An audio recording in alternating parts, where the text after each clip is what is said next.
আসসালামু আলাইকুম। চলে আসলাম আমি আজকে পটেটো স্যান্ডউইচের রেসিপিটা শেয়ার করার জন্য। বাসায় যখন যে সবজি থাকে সেটা দিয়ে আমি স্যান্ডউইচ বানাই। সচরাচর সবার বাসাতেই সবসময় কিছু না কিছু সবজি থাকে, কিছু না থাকলেও আলু অন্তত থাকেই।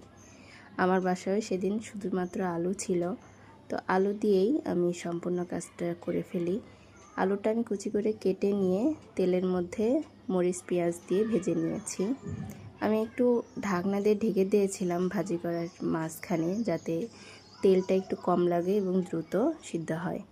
এবং ভাজি হওয়ার পর একটি পাউরুটি স্লাইসের উপরে আমি কিছু ভাজি অল্প অল্প করে চারিদিকে সমান করে করে সুন্দর করে ছড়িয়ে দিই, যাতে শুধুমাত্র যে মাঝখানে দিলে একটু উঁচু হয়ে থাকে সেটাতে মেকার বসাইতে খুব সমস্যা হয়, আর সব দিকে ছড়াই দিলে খেতেও ভালো লাগবে।